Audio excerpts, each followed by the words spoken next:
দর্শক স্বাগত ৭১ জার্নালে। সাথে আছি আমি ইসরাত আমিন। সংবাদ পর্যালোচনা ভিত্তিক নিয়মিত এই অনুষ্ঠানে আমরা খবরের নানান বিশ্লেষণ করি। পত্রপত্রিকায়, টেলিভিশন, ডিজিটাল মিডিয়া এবং নিউজ পোর্টালে যেসব খবর শিরোনাম হয়ে থাকে তা আমরা জানিয়ে দিই। সেই খবরের সাথে যুক্ত মানুষদের আমরা সংযুক্ত করি আমাদের আলোচনার টেবিলে। আমাদের স্টুডিও এবং অনলাইনে সংযুক্ত থাকা অতিথিরা সেসব খবরের গভীরে ঢোকেন। আজ আমার সাথে আছেন একজন সিনিয়র সাংবাদিক এলাহি নেওয়াজ খান। এলাহি নেওয়াজ খান, আপনাকে স্বাগত চ্যানেল ৭১-এর স্টুডিওতে। দর্শক, বিভিন্ন সময়ে আমরা পর্যালোচনা করি এবং এরই মধ্যে আমরা আমাদের অতিথিকে স্বাগত জানিয়েছি। চলুন শুরুতে কয়েকটি অনলাইন নিউজ পোর্টালের খবরের শিরোনাম আমরা একটু দেখে আসি। শুরুতেই প্রথম আলোতে আমরা যদি একটু দেখি, প্রথম আলোর আজকের শিরোনাম, শুরুতেই আমরা কিন্তু দেখতে পাচ্ছি যে একটি শিরোনাম করা হয়েছে যে কাদেরকে ভিভিআইপি ঘোষণা করা হয়, তারা কি কি সুবিধা পান। এরই মধ্যে কিন্তু আমরা জেনেছি বেগম খালেদা জিয়াকে যে এসএসএফ এর পক্ষ থেকে এক ধরনের নিরাপত্তা দেওয়ার ব্যবস্থা করা হয়েছে। নিচে আমরা দেখতে পাচ্ছি খালেদা জিয়া বিদেশে নেওয়ার মতো অবস্থায় কিনা দেখার পর তারেকের ফেরার সিদ্ধান্ত। আরেকটি খবর আমরা দেখতে পাচ্ছি পাশেই যে মাদুরোকে নিয়ে মার্কিন সিনেটর, আমরা বলেছি তিনি রাশিয়া বা অন্য কোনো দেশে চলে যেতে পারেন। এবং মাধ্যমিক শিক্ষক কর্মবিরতি স্থগিত, আগামীকাল পরীক্ষা হবে, এরকম আরেকটা হেডলাইন কিন্তু আমরা দেখতে পাচ্ছি স্ক্রিনে। বাংলা ট্রিবিউন যদি আমরা একটু লক্ষ্য করি দর্শক, দেখতেই পাচ্ছেন বাংলা ট্রিবিউন যেগুলো হেডলাইন করেছে যেই সংবাদগুলোকে, সেটা হচ্ছে খালেদা জিয়াকে দেখতে হাসপাতালে গিয়েছেন ৩ বাহিনীর প্রধান। আমরা কিন্তু আমাদের সংবাদেও ১১টা সংবাদের শুরুতেও এটা জানাচ্ছিলাম। সেই সাথে স্বর্ণের দামের এক ধরনের খবর রয়েছে যে ভরিতে ১,০৫০ টাকা কমেছে স্বর্ণের দাম। নিচে আমরা যদি একই ধরনের একটা হেডলাইন তারাও করেছে যে অতি গুরুত্বপূর্ণ ব্যক্তি হিসেবে যেসব সুবিধা পেতে পারেন খালেদা জিয়া, এবং আগামী রবিবার চূড়ান্ত হবে ভোটের তারিখ, এরকম আরেকটি হেডলাইন আমরা দেখতে পাচ্ছি। এই বিষয়ে কিন্তু আমাদের আজকের আলোচনা হবে আমাদের সাথে যে অতিথি হিসেবে যুক্ত রয়েছেন। এবং bdnews24.com, এখানে আমরা কিন্তু দেখছি যে বেশ বড় সড়ো করে একটা হেডলাইন তারা করেছে যে ইমরান খান পুরোপুরি সুস্থ, কারাগারে সাক্ষাতের পর জানিয়েছেন বনুজমা। ইমরান খানকে নিয়ে কিন্তু বেশ কয়েকদিন ধরেই এক ধরনের গুজব আমরা দেখছিলাম, সেই সাথে পাকিস্তান বেশ উত্তপ্ত ছিল। সেই ব্যাপারে কিন্তু অনেকটাই আশ্বস্ত করেছেন ইমরান খানের বোন উজমা খান, তিনি কারাগারে সাক্ষাতের পর। এই পাশে আমরা যদি একটু লক্ষ্য করি যে খালেদা জিয়াকে দেখতে হাসপাতালে জামায়াতের আমির গিয়েছেন, এটাও আমরা কিন্তু সংবাদের শুরুতে জানিয়েছি। পিলখানা কমিশনের প্রতিবেদনের নাম যা বললেন আইজিপি বাহারুল আলম। সেই সাথে সরকারি মাধ্যমিক শিক্ষকদের কর্মবিরতি স্থগিত করা হয়েছে, বুধবার থেকে বার্ষিক পরীক্ষা, এই ধরনের হেডলাইন কিন্তু আমরা দেখছিলাম। তো আজকের পত্রিকাগুলোর যে হেডলাইন সেই বিষয়ে আমরা দেখছিলাম, এবং আমরা স্টুডিওতে অতিথি হিসেবে রয়েছেন এলাহি নেওয়াজ খান। আমরা প্রথমে যদি তার কাছে একটু চলে যেতে চাই। আজকে আমাদের আসলে মূল যে আলোচনার বিষয় সেটা হচ্ছে যে নির্বাচন কমিশন এবং সেই সাথে ৭ থেকে ১১ ডিসেম্বরের মধ্যে জাতীয় নির্বাচন এবং গণভোটের তফসিল, ভোট পেছানোর গুঞ্জনে কান না দেওয়ার আহ্বান ইসি সচিবের, এ ধরনের একটা ইস্যু নিয়েই আমরা শুরু করতে যাই। প্রথমে যদি আপনি একটু মতামত জানান। একটি বিষয় আমি বারবার বলে আসছি, সেটা হচ্ছে যে নির্বাচন ফেব্রুয়ারির ফার্স্ট হাফে নির্দিষ্ট সময়ে অনুষ্ঠিত হবে। তফসিল ঘোষণার পরে আমরা জানতে পারবো সেটা দিনটা কবে, সেটা ১ তারিখ হোক, ২ তারিখ হোক, আর ৭ তারিখ, এর পরে না, ১১ থেকে নিচে যে কোনো একদিন আমাদের হবে মানে। এবং আরেকটা নিউজ সঙ্গে সঙ্গে আছে, সেটা হলো ইউরোপীয় ইউনিয়নের সদস্যরা গিয়েছিলেন চিফ ইলেকশন কমিশনে, এবং তারা নির্বাচন প্রস্তুতি দেখে সন্তুষ্টি প্রকাশ করছে এবং সর্বাত্মক সহযোগিতা করার আশ্বাস দিয়েছে। এ থেকে স্পষ্ট হয় যে এতদিন ধরে যেসব লোকেরা নির্বাচন নিয়ে সংশয় প্রকাশ করে আসছিল, এবং এখনও অনেকে সংশয় প্রকাশ করছে নিজের নির্বাচন আদৌ হবে কিনা, তো আমি আগাগোড়া বলে আসছি যে নির্বাচন হবে, ফেব্রুয়ারির নির্দিষ্ট সময় হবে, এ ব্যাপারে কোনো সন্দেহের অবকাশ নাই। যেটা চিফ ইলেকশন কমিশনার আজকেই বলে দিয়েছেন যে নির্বাচনে কোনো গুজবে কান দিবেন না আপনারা। সেই সঙ্গে এটা বলি যে আমি একটা জিনিস আগাগোড়াই বলে আসছি যে প্রফেসর ইউনূস যিনি প্রধান উপদেষ্টা, তার একটা আন্তর্জাতিক ইমেজ আছে। তিনি এই নির্বাচনকে কোনোভাবে এদিক ওদিক করে তার ইমেজকে ক্ষুণ্ণ করবেন, এটা তিনি কখনো চাইবেন না। এই জিনিসটা অনেকে ভাবতে চেষ্টা করে না, কারণ উনি অনেক বেশি গ্রহণযোগ্য পশ্চিমা বিশ্বের সঙ্গে, সেটা ইউরোপ হোক আমেরিকা হোক, এবং তাদেরই একটা আদর্শ লোক তিনি। কারণ ওই মহলে তার যে ইমেজ, এবং বিশ্বের খুব অল্প কয়েকজন লোকের মধ্যেই তিনি ওই সম্মানের অধিকারী হয়েছেন। সুতরাং একটা গণতান্ত্রিক প্রক্রিয়া নির্বাচনের মধ্যে দিয়েই তো ভালোভাবে এগিয়ে যাবে, এইটা ক্ষুণ্ণ হবে এমন কোনো কাজ আমার বিশ্বাস প্রফেসর ইউনূস করবেন না। সুতরাং এলাহি নওয়াজ খান, আপনার সাথে এই মুহূর্তে কিন্তু আমাদের অনলাইনে আরো দুইজন অতিথি যুক্ত হয়েছেন। আমরা যদি তাদের কাছে একটু যাই এবং সেই সাথে আপনিও নিশ্চয়ই তাদেরকে প্রশ্ন করার সুযোগ পাবেন। এই মুহূর্তে আমরা আমাদের স্ক্রিনে দেখতে পাচ্ছি ডক্টর মোহাম্মদ জকরিয়া, সাবেক ভারপ্রাপ্ত সচিব, বাংলাদেশ নির্বাচন কমিশন। তিনি আমাদের সাথে যুক্ত হয়েছেন। জকরিয়া, আপনাকে স্বাগত ৭১ টেলিভিশনে। এবং আজিজুল বাড়ি হেলাল, কেন্দ্রীয় বিএনপির তথ্য বিষয়ক সম্পাদক, তিনিও আমাদের সাথে যুক্ত হয়েছেন। আপনাদের দুজনকেই ৭১ টেলিভিশনের স্টুডিওতে থেকে স্বাগত। জকরিয়া, আপনার কাছে যদি শুরুতেই একটা ব্যাপার জানতে চাই যে নির্বাচন, এই যে ত্রয়োদশ জাতীয় নির্বাচন, এটা নিয়ে কিন্তু আমরা সাংবাদিকরাও যখন যে কোনো জায়গায় যাচ্ছি একটা প্রশ্নের মুখোমুখি কিন্তু আমরা হচ্ছি যে নির্বাচন কি হবে কিনা। তো আমার ধারণা আপনারা যখন কোথাও যান আপনারা কিন্তু এই প্রশ্নটার মুখোমুখি হন আরো বেশি। তো সেক্ষেত্রে একটু যদি যদিও আমাদের ইলেকশন কমিশন সচিব জানিয়েছেন গুজবে কান না দেওয়ার আহ্বান জানিয়েছেন, একটু যদি আপনার কাছ থেকে এ ব্যাপারে জানতে চাই।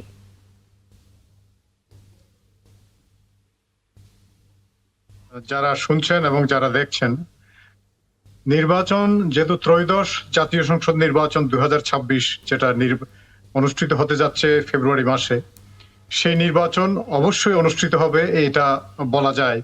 তার কারণ হলো বর্তমান অন্তর্বর্তীকালীন সরকার এবং নির্বাচন কমিশন একদম প্রতিশ্রুতিবদ্ধ যাতে এই ফেব্রুয়ারিতে ইলেকশন হবে, নির্বাচন হবে, এবং নির্বাচনের কার্যক্রম বহুদিন আগে থেকেই শুরু করেছে এবং মোটামুটি একটা পর্যায়ে চলে এসছে। এখন মাঝখানে একটা কথা ছিল, এই ডিসেম্বরের ফার্স্ট উইকে এই যে নির্বাচনী তফসিল ঘোষণা করা হবে, শুধুমাত্র গণভোটের অধ্যাদেশ জারি এবং গণভোট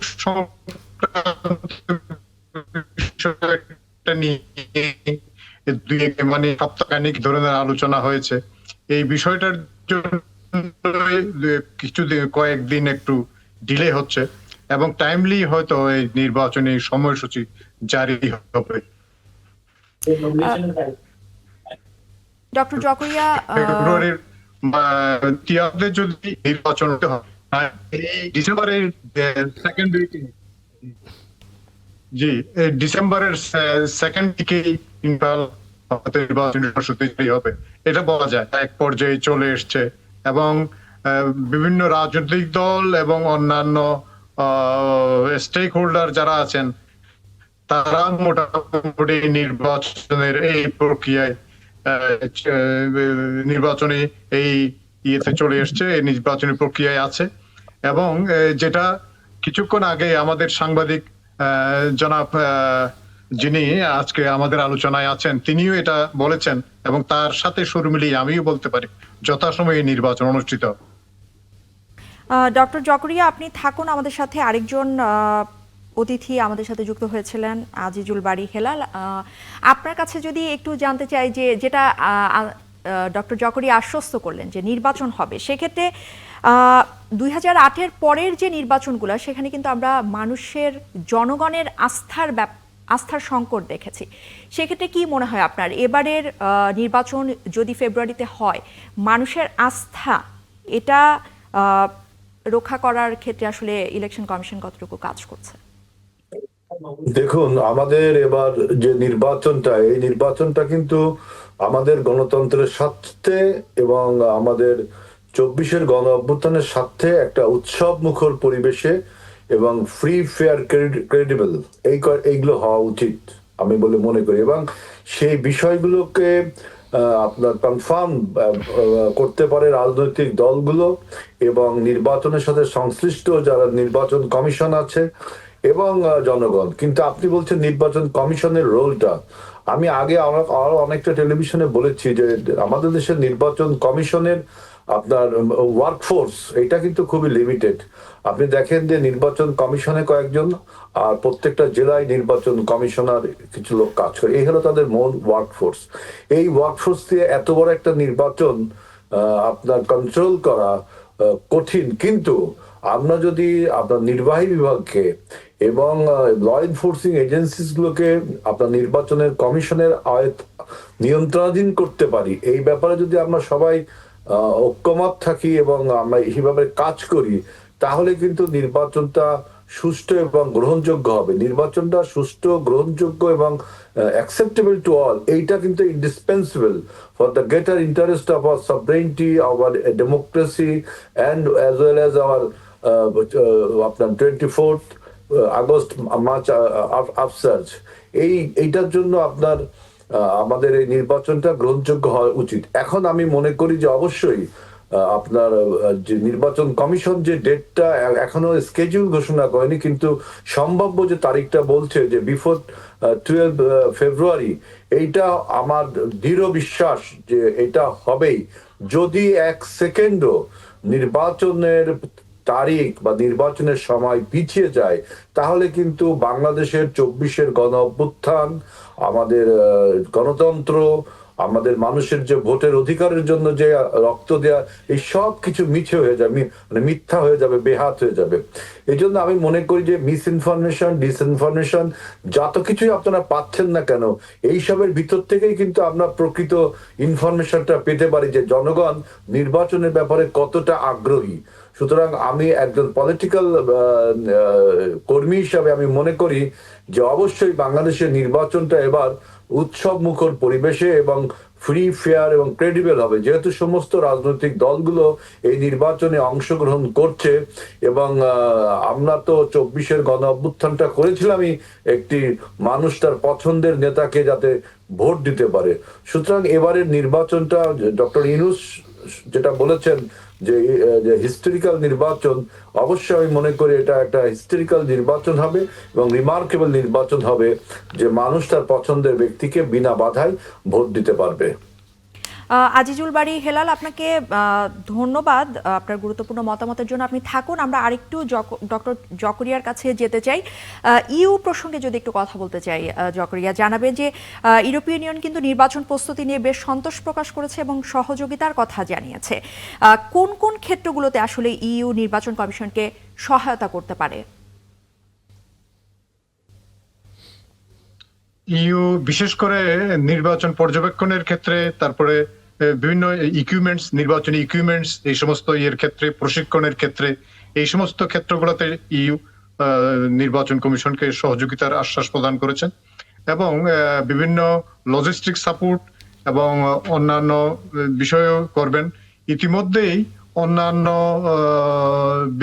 বিদেশি অন্যান্য সংস্থাগুলোও, যেমন ডিআই, ডেমোক্রেটিক ইন্টারন্যাশনাল, তারপরে ডেমোক্রেসি ইন্টারন্যাশনাল অ্যান্ড IRI, এই সমস্ত IFES, এই সমস্ত প্রতিষ্ঠানগুলোও নির্বাচন কমিশনকে এই নির্বাচনের সহযোগিতার হাত বাড়িয়েছেন। তারপরে UNDP, এই সমস্ত প্রতিষ্ঠানগুলো সবাই কিন্তু একযুগে নির্বাচন কমিশনকে সুষ্ঠু, অবাধ, নিরপেক্ষ নির্বাচন অনুষ্ঠানের লক্ষ্যে কাজে সহযোগিতার জন্য আশ্বাস দিয়েছেন নির্বাচন কমিশন, এবং অলরেডি তারা কার্যক্রম শুরু করেছে। তো এই ধরনের ইউ পূর্ব থেকে এই ধরনের কাজ আমাদের ইতিপূর্বে যে সমস্ত ইলেকশনগুলো, যে সমস্ত ক্রেডিবল ইলেকশনগুলো আমরা, যে কয়টা ইলেকশন আমরা দেখেছি, যেমন 1991 সালে, 1996 সালের জুন মাসের, প্লাস 2001 সালের নির্বাচনগুলোতে ইউ সহযোগিতা করেছিল এবং এবারও তারা এই ধরনের সহযোগিতার আশ্বাস দিয়েছে এবং সহযোগিতা করে যাচ্ছে। এবং আমরা আশাবাদী এই সমস্ত আন্তর্জাতিক প্রতিষ্ঠানগুলা আগামী নির্বাচনের সহযোগিতা করবে বলে আমরা আশাবাদী এবং সহযোগিতা করে যাচ্ছে তারা। ডক্টর ধন্যবাদ। জকরিয়া, আপনাকে যদি ছোট করে একটা প্রশ্ন করা হয় যে জাতীয় নির্বাচন এবং গণভোট একই দিনে করার একটা ব্যাপার, সেক্ষেত্রে আসলে নির্বাচন কতটা প্রস্তুত রয়েছে? আরেকটি ব্যাপার যেটা জানতে চাই যে বাংলাদেশের এই মুহূর্তে নিরাপত্তা ব্যবস্থার যে অবস্থা, সেক্ষেত্রে আসলে জাতীয় নির্বাচন এক্ষেত্রে ইলেকশন কমিশন কতটা নিরাপত্তা দিতে পারবে? ধন্যবাদ। নিরাপত্তার বিষয়টা এবং ইতিমধ্যেই নির্বাচন কমিশন বিভিন্ন নিরাপত্তা সংস্থা সমূহের সাথে এবং বিভিন্ন এজেন্সির সাথে বিভিন্ন বাহিনী প্রধানদের সাথে ইতিমধ্যেই তারা বৈঠক করে জানান দিয়েছে এবং সরকারের যে স্বরাষ্ট্র মন্ত্রণালয় এই ধরনের বিশেষ সহযোগিতার আশ্বাস দিয়েছেন নির্বাচন কমিশনকে। নির্বাচনের পূর্বে যেমন বৈধ অস্ত্র যেমন বিগত 17 বছর ধরে আনওয়ান্টেড যে সমস্ত লোকজনকে বৈধ অস্ত্র লাইসেন্স দেওয়া হয়েছিল এবং লাইসেন্সধারী অনেকেই কিন্তু এখন দেশের বাইরে, কিন্তু অস্ত্রগুলো দেশের মধ্যে রয়ে গেছে। এই সমস্ত অস্ত্র উদ্ধার এবং অবৈধ অস্ত্র উদ্ধার, এই ধরনের অস্ত্র উদ্ধারের ব্যবস্থা গ্রহণ করছে স্বরাষ্ট্র মন্ত্রণালয়। এই বিষয়গুলা যথাযথভাবে অ্যাটেন্ড করছে নির্বাচন কমিশনকে এই ধরনের চিন্তা ভাবনা করেছে এবং স্বরাষ্ট্র মন্ত্রণালয় ইতিমধ্যে এইসব কার্যক্রম শুরু করেছে। এবং আমাদের দেশপ্রেমিক সেনাবাহিনী বা ডিফেন্স সার্ভিস যারা আছে ডিফেন্স সার্ভিস, তারা এখনো কিন্তু মাঠে সক্রিয়ভাবেই আছেন এবং কেন্দ্রেও এবারে কিন্তু এই ধরনের ডিফেন্স সার্ভিসের বাহিনী ওখানে থাকবে। সুতরাং আমরা আশ্বস্ত এবং জনগণকে এবং দেশের ভোটার জনসাধারণকে আশ্বস্ত করছে নির্বাচন কমিশন প্লাস স্বরাষ্ট্র মন্ত্রণালয় যৌথভাবে। তো আমরা আশ্বস্ত থাকতে পারি ইনশাআল্লাহ আগামী নির্বাচনও সন্ত্রাসমুক্তভাবে এবং সুন্দরভাবে সুশৃঙ্খলভাবে এই নির্বাচন অনুষ্ঠিত হবে। ডক্টর মোহাম্মদ জকরিয়া, আপনাকে অসংখ্য ধন্যবাদ আমাদের সাথে যুক্ত আমার হওয়ার একটা জন্য। আছে, সেটা হলো যে আপনাকে আমি একটা প্রশ্ন করতে চাই, সেটা হলো আপনার কি এটা মনে হয় না যে বিগত নির্বাচনগুলিতে সেনাবাহিনীকে ম্যাজিস্ট্রেসি পাওয়ার দেওয়া হয় নাই, এবার কিন্তু ম্যাজিস্ট্রেসি পাওয়ার দেওয়া হয়েছে। সুতরাং ইলেকশনকে শান্তিপূর্ণ করার জন্যে এটা খুব জরুরি ছিল এবং সেটা পেয়েছে। ফলে আমরা ভাবতে পারি যে ইলেকশন অবাধ, শান্তিপূর্ণ, নিরপেক্ষ হতে পারে। হ্যাঁ, অবশ্যই। তার কারণ হলো এখন যে রাজনৈতিক যে স্টেক হোল্ডার, নির্বাচনের যারা নির্বাচন করবেন, প্রার্থী এবং রাজনৈতিক দল সবাই কিন্তু একমত এই বিষয়ে, যাতে সুষ্ঠু এবং সুন্দরভাবে সুশৃঙ্খলভাবে, এবং তাদের কর্মী বাহিনীকেও তারা ইতিমধ্যে নির্দেশনা প্রদান করেছেন যাতে ইলেকশন শান্তিপূর্ণভাবে অনুষ্ঠিত হয়। সুতরাং যারা ইলেকশন করবে তারা যদি সুশৃঙ্খল তাকে শান্তিপূর্ণভাবে করতে চায়, শান্তিপূর্ণভাবে করার জন্য তারা উদ্গ্রীব হয়, আশা করি নির্বাচন শান্তিপূর্ণই হবে, সুশৃঙ্খল ভাবে হবে। ডক্টর মোহাম্মদ জকরিয়া, আপনাকে অসংখ্য ধন্যবাদ আমাদের সাথে যুক্ত হবার জন্য। আজিজুল বাড়ি হেলাল, আপনি আমাদের সাথে থাকবেন। দর্শক, ৭১ জানালে আমরা এই মুহূর্তে একটা বিরতি নিচ্ছি, আমাদের সাথেই থাকবেন। দর্শক, এবারে দেখে নিব অন্যান্য টেলিভিশনের সংবাদ শিরোনাম। সবার দোয়া ভালোবাসায় সেরে উঠবেন খালেদা জিয়া, আশা চিকিৎসকদের, গুজবে কান না দেওয়ার আহ্বান। ভিভিআইপি মর্যাদার পর খালেদা জিয়ার নিরাপত্তায় এসএসএফ, ট্রাভেল পাসের আবেদন করেননি তারেক রহমান।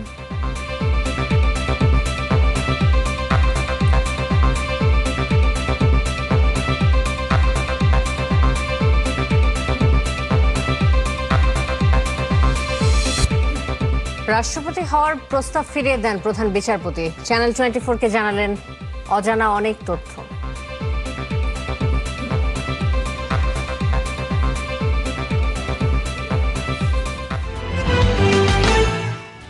চিকিৎসা গ্রহণ করতে পারছেন খালেদা জিয়া, সার্বক্ষণিক তদারকি করছেন তারেক রহমান, আরোগ্য কামনায় বিভিন্ন স্থানে দোয়া মাহফিল।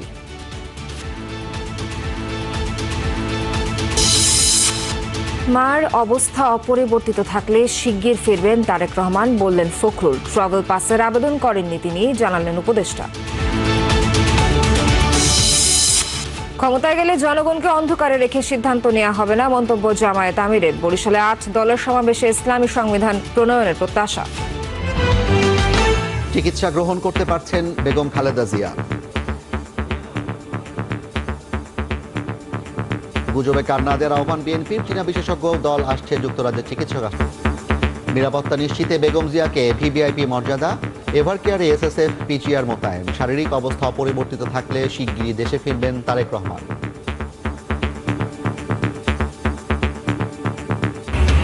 আগে গণভোট দাবিতে বরিশালে ৮ দলের সমাবেশ। নির্বাচন নিয়ে টালবাহানা করলে সরকারকে উৎখাতের হুঁশিয়ারি। দেশকে এগিয়ে নেওয়ার প্রত্যয় জামায়াতের। অংশগ্রহণমূলক নির্বাচন চায় ইইউ। নতুন ভোটারদের জন্য উপযুক্ত পরিবেশ তৈরিতে চ্যালেঞ্জ দেখছেন মিলার। যে কোনো পরিস্থিতি মোকাবিলায় প্রস্তুত ইসি। যে কোনো চ্যালেঞ্জ গ্রহণে ক্যাডেটদের প্রস্তুত থাকার আহ্বান সেনাপ্রধানের। দেশপ্রেমকে সবার আগে গুরুত্ব দেওয়ার তাগিদ। চট্টগ্রামে শীতকালীন কুচকাওয়াজ।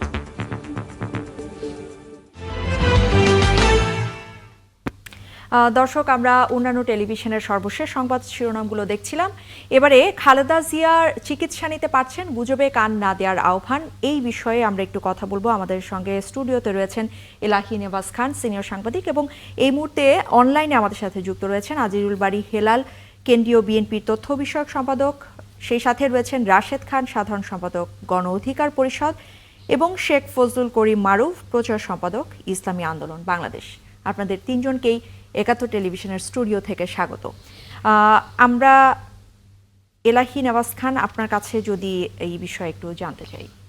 আজকে যে বিষয়টি সবার মধ্যে আতঙ্ক ছড়িয়েছিল বা খুব কষ্ট পাচ্ছিল, সেটা হচ্ছে কোন একজন ব্যক্তি ফেসবুকে স্ট্যাটাস দিয়েছে যে বেগম খালেদা জিয়া মানে এটাকে আছেন, লাইফ সাপোর্টে আছেন, ভেন্টিলেশন আছেন। এতে সবাই ধরে নিয়েছিল যে উনি বুঝি সাংঘাতিক। এটা একটা ভুল নিউজ ছিল, এটা একটা বিভ্রান্তিকর নিউজ ছিল। মূলত আজকে যতটুকু আমি খবর নিয়েছি, তিনি চিকিৎসা নিচ্ছেন। এমনকি ওনার কোকোর স্ত্রী, ওনার পুত্রবধূ গিয়েছিলেন এবং তাকে আম্মা বলে ডাক দিলে তিনি চোখ খুলে তাকিয়েছিলেন। দ্যাট ইজ ইমপ্রুভমেন্ট হচ্ছে। আর চিকিৎসা মানে ওনাকে যে ওষুধ দেওয়া হচ্ছে, এটা কিন্তু কাজ করছে। তাতে আমরা আশা করতে পারি যে উনি আস্তে আস্তে হয়তো বা আল্লাহর ইচ্ছায় অনেক কিছু হতে পারে, উনি হয়তো সুস্থ হয়ে উঠতে পারেন। আর যে বিষয়টা খুব গুরুত্বপূর্ণ যে আমি এখন বলতে চাই যে সেটা হচ্ছে যে বেগম খালেদা জিয়া অসম্ভব অসাধারণ দেশপ্রেমিক মহিলা। আজকে তিনি অসুস্থ হওয়ার পর বোঝা গেল যে দেশের মানুষ ওনাকে কতটা ভালোবাসে। কারণ ওনার শাসন আমলে উনি কোনো দুর্নীতির সঙ্গে জড়িত ছিলেন না। ওনার শাসন আমলে গণতান্ত্রিক পদ্ধতি এবং ব্যবস্থা এত চমৎকারভাবে চলেছেন। এবং আমি একজন সাংবাদিক হিসাবে জোর গলায় বলতে পারি, বেগম খালেদা জিয়ার সময়ে বরং বিএনপির সময়ে সংবাদপত্র সবচেয়ে বেশি স্বাধীনতা ভোগ করেছে। এবং উনি কখনোই সংবাদপত্রের উপরে হস্তক্ষেপ করেন না, যেটা গত ১৫ বছর আমরা দেখেছি যে কিভাবে সংবাদপত্রের কণ্ঠরোধ করা হয়েছে। আমি বলছি জনপ্রিয়তার ব্যাপারটা যদি একটু বলতে চাই, যে রাজনৈতিক ভিন্ন মতাদর্শের যে ব্যক্তিবর্গ আছেন বা নেতাকর্মীরা আছেন, তাদেরকেও কিন্তু অনেককে পোস্ট দিতে দেখা গেছে যে তারা বেগম জিয়ার জন্য দোয়া প্রার্থনা করছেন। তো এটা কিন্তু রাজনৈতিক, এটা হলো যে এটা হচ্ছে যে একটা মানবিক ব্যাপার আছে। আর একটা হলো যে এই সংকটকালীন সময়ে, বিশেষ করে গত ১৫ বছরের যে স্বৈরশাসনের ফলে বেগম খালেদা জিয়ার উপরে অন্যায়ভাবে যে বিচার করে যে শাস্তি দিয়েছে, কষ্ট দিয়েছে, এটা কিন্তু পরবর্তীকালে অনেকে ফিল করেছেন, অনুভব করেছেন। এমনকি তার যারা সমালোচক তারাও কিন্তু অনুভব করেছেন। সম্ভবত তারাও আজকে এটা মানবিক কতগুলি ব্যাপার আছে সেটাও হয়েছে। এবং আজকে দেখেন, এটা কিন্তু বাংলাদেশের আমার ইতিহাসে মনে হয় এই প্রথম আমরা দেখলাম যে দেশের কোনো একজন জাতীয় নেত্রী অসুস্থ হয়ে গেলে ৩ বাহিনী প্রধান সেখানে দেখা করতে গেছেন। এটাও কিন্তু অন্য একটা সিগন্যাল আছে এটার মধ্যে। সেটা হচ্ছে যে আমরা যে একটা জাতীয় ঐক্যের দিকে যাচ্ছি, তার একটা রিফ্লেকশন কিন্তু আমরা পেয়েছি।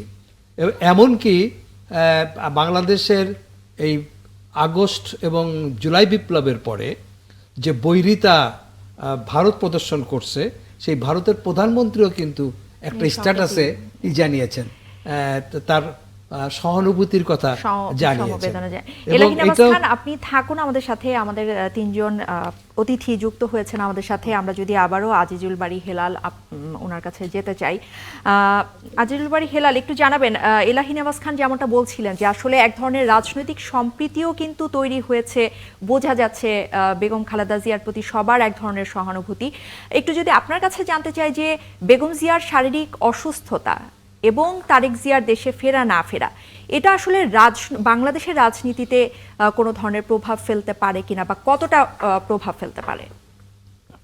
দেখুন, দেশনেত্রী বেগম খালেদা জিয়া তার আপসী নেতৃত্ব, তার দেশপ্রেম, এটা দিয়ে তিনি বাংলাদেশের সমগ্র জনগণের হৃদয়কে তার নিজের হৃদয়ে ধারণ করেছেন। এজন্য তিনি আজকে বাংলাদেশের সিম্বল অফ ন্যাশনাল ইউনিটি, জাতীয় ঐক্যের একটা প্রতীক। সুতরাং এই যে জাতীয় ঐক্যের প্রতীক তিনি নিজেকে নির্মাণ করেছেন, জনগণ তাকে মনে করেন, সুতরাং এটা বাংলাদেশের রাজনৈতিক হারমোনিতে একটা গুরুত্বপূর্ণ অধ্যায় হিসাবে বিবেচিত হবে আগামী দিনে। এবং আপনি যেটা বলছেন যে তারেক রহমানের দেশে ফেরা না ফেরার প্রশ্ন, না ফেরার কোনো বিষয় এখানে নেই, দেশে ফেরার প্রশ্নটা আপনি দেখেছেন যে দেশনেত্রী বেগম খালেদা জিয়ার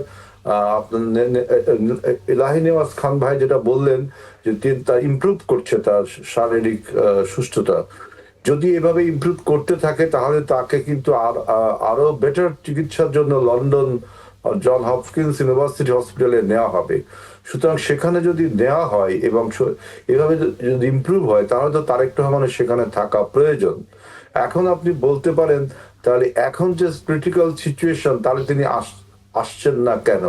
এই তিনি কেন আসছেন না এটার উত্তর পলিটিক্যালি এবং আমরা দিয়েছি যে তিনি আসার ব্যাপারটা নির্ভর করে আমাদের পার্টির যে পলিসি মেকার আছে, আমাদের যে পরিবারের যে সিদ্ধান্তগুলো আছে। ইভেন তিনি তার ফেসবুক স্ট্যাটাসেও লিখেছেন যে তার আসার বিষয়টা তার একার দায়িত্বের, একার সিদ্ধান্তের উপর পড়ে না। কিন্তু এখন যে অপরচুনিটি, এখন যে বিষয়টা আমাদের সামনে এসে দাঁড়িয়েছে, যেহেতু বেগম খালেদা জিয়ার শারীরিক অবস্থার উন্নতি আল্লাহর রহমতে হচ্ছেন, এলাহি নিয়াজ খান ভাই যেটা বলেছেন, সুতরাং আরো বেটার, আরো ভালো চিকিৎসার জন্য তাকে লন্ডন যদি যেতেই হয় তাহলে তো তারেক রহমানের সেখানে থাকার বিষয়টা আছে। আর আজকে দেখেন আপনি সম্প্রীতির কথা যেটা বললেন যে দেশনেত্রী বেগম খালেদা জিয়া কিন্তু ইমোশনস, যে জনগণের যে ইমোশন, সেই ইমোশনের উপর ভিত্তি করে তার এই জনপ্রিয়তা না। তিনি কিন্তু জনপ্রিয় হয়েছেন তার কর্মময় জীবন দিয়ে। বিশেষ করে আমি যদি দুই একটা সেক্টরের কথা বলি, দেখেন নারী ও শিশু শিক্ষা যে ফ্রি করতে হবে এবং এই শিক্ষার ও ডেভেলপমেন্টের জন্য তিনি প্রথম কাজ করেছেন। এরপর আপনি জানেন যে নারী মুক্তিযোদ্ধা তারামন বিবি, আমরা সবাই তাকে হারিয়ে ফেলেছিলাম। আমরা জানতামই না যে আমাদের মায়েরা আপনার মুক্তিযুদ্ধে অংশগ্রহণ করে বীর প্রতীক উপাধি পেয়েছে। তিনি প্রথম এক্সপ্লোর করেছেন এই তারামন বিবিকে। এবং আপনি দেখেন যে মুক্তিযোদ্ধা চেতনার কথা সবাই বলে, কিন্তু প্রথম মুক্তিযোদ্ধা মন্ত্রণালয় তিনি তৈরি করেন। মহিলাদের এম্পাওয়ারমেন্টের কথা আমরা অনেকেই বলি, কিন্তু তিনি প্রথম মহিলা মন্ত্রণালয় তৈরি করেন। সুতরাং এই যে আপনার তার যে আরো অনেক অবদান, এই স্বল্প পরিসরে তার সমস্ত অবদানকে আমরা বলতে পারবো না। এবং তার যে আপসীন নেতৃত্ব, বিশেষ করে দেশপ্রেম, তিনি জাতিসংঘে প্রথম আমাদের প্রতিবেশী রাষ্ট্র ভারতের যে পানি আমাদের ফারাক্কা ব্যারেজের বিরুদ্ধে তিনি প্রথম কিন্তু ইন্টারন্যাশনাল লেভেলে কথাটি বলেছিলেন 1991 সালে তিনি যখন প্রথম নির্বাচিত প্রধানমন্ত্রী হন। অতএব এই সব মিলিয়ে তিনি বাংলাদেশের আপনার